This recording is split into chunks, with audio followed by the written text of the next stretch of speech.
और खंडवा जेल से भागे सिमी के 6 आतंकियों के लिए मध्य प्रदेश पुलिस ने केंद्रीय खुफिया एजेंसियों से मदद मांगी है और सभी पर 1-1 लाख रुपए के इनाम की घोषणा कर दी है। इस बीच पुलिस को अपनी दूसरी राइफल भी मिल गई। वहीं खंडवा जेल में बंद सिमी के बाकी 3 आतंकियों को भोपाल और इंदौर जेल में शिफ्ट कर दिया गया। 30 सितंबर की रात खंडवा में जेल की दीवार तोड़कर भागे सिमी के आतंकियों को पकड़ने में मध्य प्रदेश सरकार लाचार दिख रही है। इसीलिए उसने केंद्रीय खुफिया एजेंसियों की मदद मांगी है। आतंकी मिले न मिले, लेकिन पुलिस ने अपनी वो दूसरी राइफल ढूंढ निकाली है जो जेल से भागते वक्त आतंकियों ने छीनी थी। खंडवा के ही नर्मदापुरम कॉलोनी के पीछे एक खेत में ये राइफल मिली।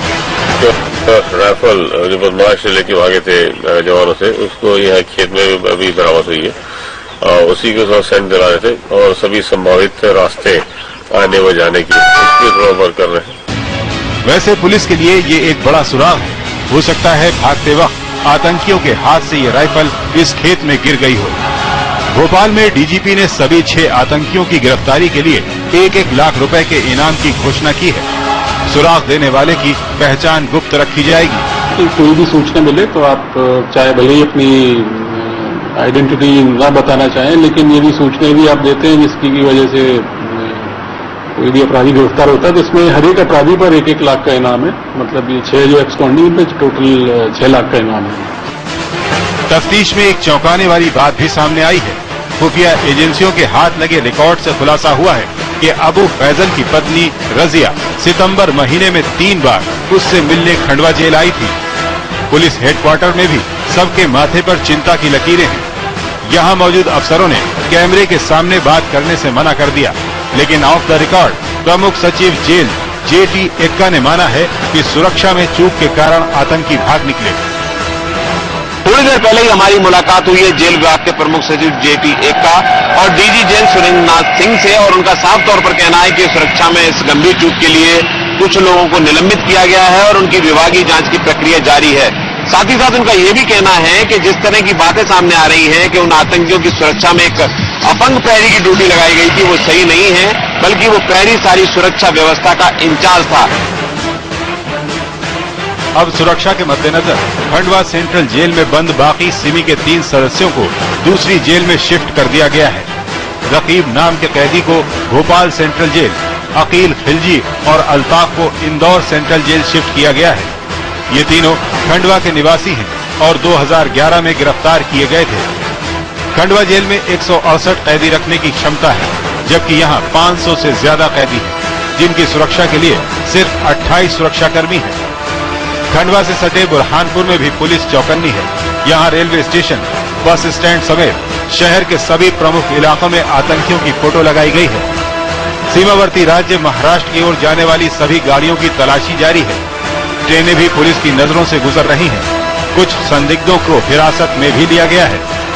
सीमा पे भी हमारी अमरावती एसपी साहब से बात हुई है, धारणी एसडीओ की भी अपनी चेकिंग करवा रहे हैं। जलगांव में भी हमारी चर्चा हो गई है। महाराष्ट्र से जो सीमावर्ती जिलों से हम लोगों की चर्चा हो चुकी है, उन लोगों को भी फोटो भेज दिए हैं और वो अपनी चेकिंग कर रहे हैं। दरअसल बुरहानपुर में सिमी की कई स्लीपिंग सेल्स मौजूद हैं। कुल मिलाकर पुलिस के सामने एक ही चुनौती है कि किसी भी तरह से भागे हुए आतंकियों को दोबारा सलाखों के पीछे डाला जाए, लेकिन ये कब होगा और हो भी पाएगा या नहीं, कहना मुश्किल है।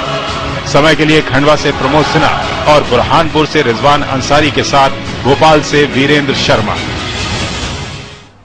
खंडवा जेल से भागे 6 सिमी आतंकवादियों में से एक एजाजुद्दीन से मिलते जुलते चेहरे वाले एक व्यक्ति के होशंगाबाद में होने की खबर के बाद पुलिस अलर्ट हो गई है। खबर मिली थी कि एक दुकान पर एजाजुद्दीन से मिलता जुलता व्यक्ति दाढ़ी बनवाने आया था।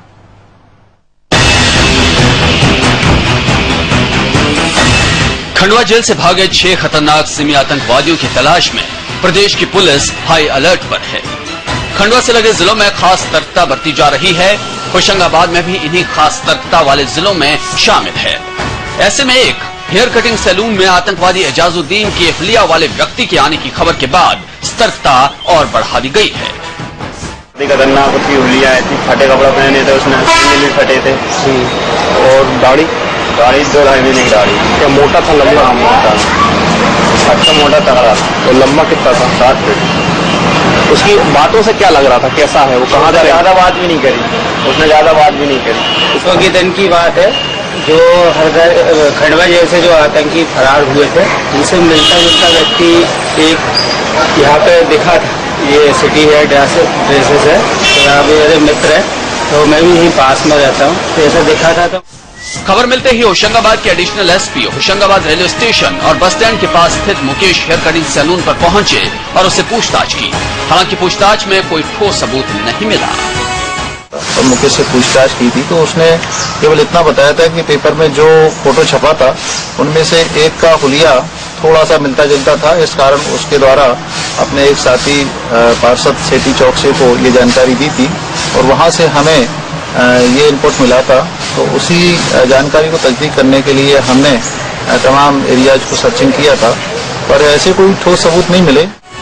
आतंकवादी के होशंगाबाद में होने की खबर की पुष्टि तो नहीं हो पाई, लेकिन मामले की संवेदनशीलता को देखते हुए इलाके में खास सतर्कता बरती जा रही है।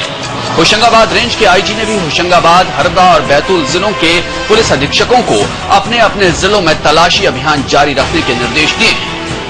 समय के लिए होशंगाबाद से प्रशांत दुबे।